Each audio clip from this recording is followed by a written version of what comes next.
Thank you very much. Thank you. This is, you guys may not know this. I actually just talked to the CDC this morning. And this is the largest maskless gathering since the Super Bowl, apparently. Since the Super Bowl.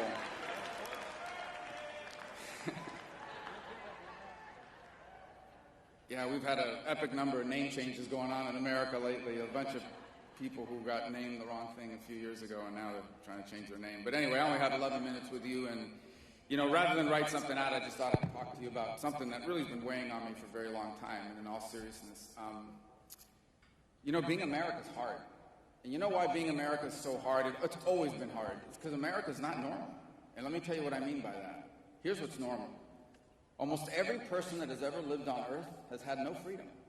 You know, the hundreds of billions of people, whatever, that have lived throughout 5,500 years of recorded human history. Go back, if you look at it, almost everyone that's ever walked the earth, the overwhelming majority of people that have ever lived in a place where they didn't get to pick their leaders. They didn't have any real rights. The rights were whatever their leaders allowed them to have. That's how most people in history have ever lived. This phenomenon of what we call democracy and our republic and liberty, it's a modern phenomenon.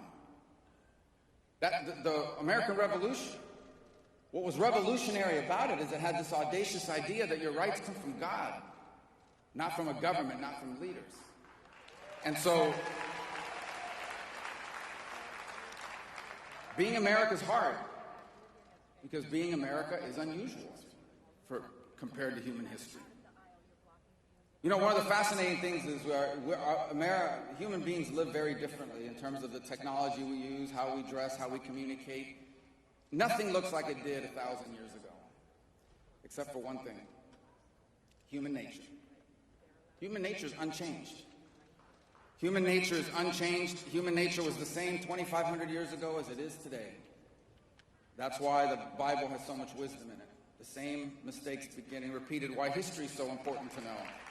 Real history. It's what the founders of this nation understood. And they understood that human nature was, if you ever got power, there would always be people that would want to make everybody else live, think, say the things they wanted them to say, and do the things they wanted them to do. And they built protections against it, because none of us are immune from it. Now, I'll tell you, I've lived my entire life in the United States of America. Freedom and liberty is all I've ever known. But I was raised by people and surrounded by people, and to this day live surrounded by people that know what life is like in other countries. And so they know how special America is, and they know what real tyranny looks like and what real oppression looks like. And frankly, even though they've had an enormous impact on my life, even I, as I look back now, took for granted some of their warnings years ago about what happens to a society and to a people when we empower those who believe that their job is to tell the rest of us how to live and think and believe and how we are allowed to do. And I think in many ways, if you want to define what is so unique about this moment in our history, is that for the first time, perhaps in recent memory and certainly in recent history, Americans have come face to face with what it looks like when people use power to impose their will on society. What's most interesting about this is Marxism, which is what so many people have fled and moved to Florida to get away from various countries, from Venezuela, from Cuba, from Nicaragua. Marxism, everybody thinks Marxism is some sort of economic theory. Marxism is a lot more than an economic theory. Marxism is a viewpoint. It's a philosophy. And at the core of that philosophy is that there are a handful of people that know what is good and what is right. And they're smarter and better than everybody else. And what we need is a system that empowers them to enforce that upon everybody else. In essence, to do for you what you're not smart enough, what you're not good enough to do for yourself. And that's been infused in every aspect of our lives. Very few people call themselves Marxists. That's the criticism when I say that. Oh, but they're not self-described Marxists. Marxists are never self-described Marxists. Go back and read the articles from 1956 and 57 and 58 when the New York Times sent a reporter to interview Fidel Castro. He didn't say, I'm a Marxist. You know what those articles said? This was a romantic figure with a big beard, and he wears a rosary, and he believes in God, and he's only going to be in power for a year, and then he's going to go off and, I don't know, I think they say he's going to have a farm. That's what he said. They lie. Marxists lie. And the reason why they lie is because if they told you who they were, you would never let them get where they want to get. And so they lie. I believe there are a lot of people in this country influenced by Marxism that don't even realize they're being influenced by Marxism. And it's infused every aspect of our lives and of our society. And so for the first time in my lifetime, and probably your lifetime, we have witnessed things that we had never seen in this country before. For the first time now, we started to see the building momentum behind, first of all, like, there's now a speech code, right? Every single person in this room, and the overwhelming majority of people that you know, are one word away. It doesn't matter if you're 13 years old when you said it. You're one word, you're one statement, you're one retweet, you're one like away from destroying your life. There are kids in America that have had their admissions to a college revoked because of something they said or did or liked on social media when they were 14. But it goes beyond that. There are now certain things that you're not allowed to say on a college campus. They won't give you a permit to speak about it. They certainly wouldn't hire you to do it. And so that's the first time people have really come face to face with that reality. It's the first time when we've seen basically digital mobs descend on people and say, let's destroy this person's reputation. Let's take away their livelihood. Let's close down their business. Let's take away their voice because we don't like the approach or something they said, even if it's totally out of context. By the way, I don't understand this thing about podcasts, canceling podcasts. Of all the things you're going to cancel, okay, to listen to a podcast takes effort. Like, you got to find the thing, you got to download it. It's not like some radio station that you turn the channel, somebody says something offensive, and you melt down. I'm not in favor of censoring that either. But for a podcast, it takes some work to, find it. But that's beside the point. But it went further than that.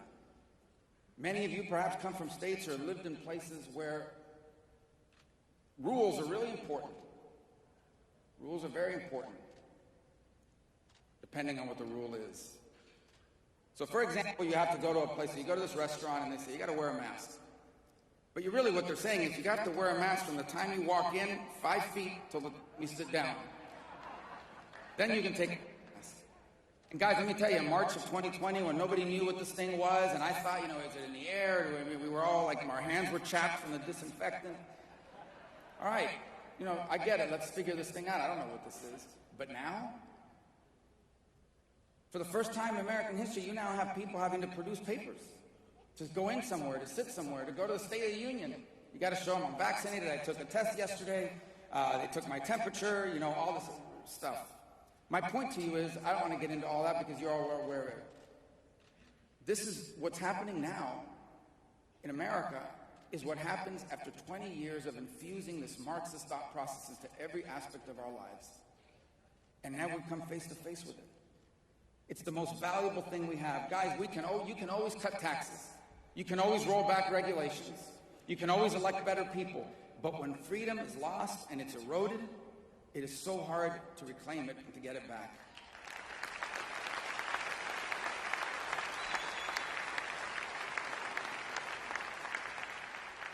And so that's why the people I live among, in the neighborhood I lived in my entire life, you see the fury and the desperation in their voice. Because imagine that you once lived in a country that you had to flee because in school they were telling your kids that God didn't exist. Turn your parents in if they say something against the revolution.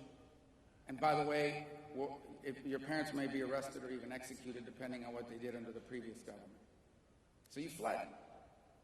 And now imagine you're living in a country and some of the same things seem to be happening again. Now your kids are being told in schools things about history, about society, and about our country that simply are untrue. You react very strongly to it. The people who have lived under those systems have a warning to us. And that is that's the way it started there too. And they never stop. It's an insatiable appetite for power, and it will never, ever end. There is nothing they won't try to control.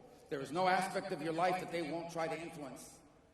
And if this trend continues, and I tell you this now because it's already happening all over the world, we will live to see the day where mainstream Judeo-Christian values, when excerpts out of the Bible are considered hate speech.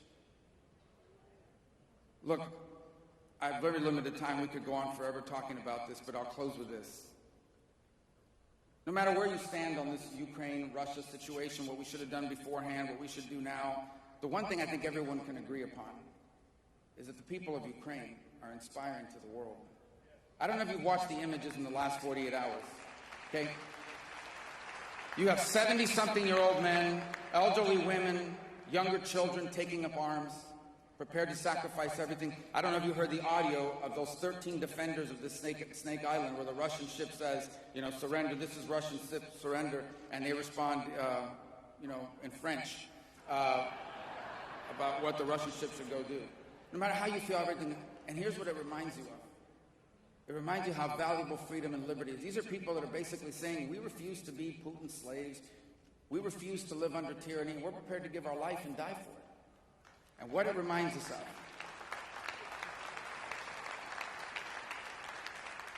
it should remind us of two things. How precious freedom and liberty is, how quickly it can be lost. And the second thing it should remind us is that the reason why we've had freedom and we've had liberty is because people at one point were willing to do that for our country here. They were willing to die, and they were willing to sacrifice for it. Freedom and liberty are being threatened again, but no one here is being asked to die. No one here is being asked to take up arms to defend it.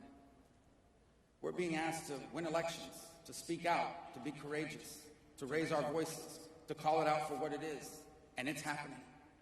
And I'll close with this, it's happening. It's happening because I'm telling you right now that all across the state and all across America, there are people that may not agree with us on what the tax rate should be. There are people that may not agree with us on how much regulation there should be in government. There are people that may not agree with us on a variety of issues.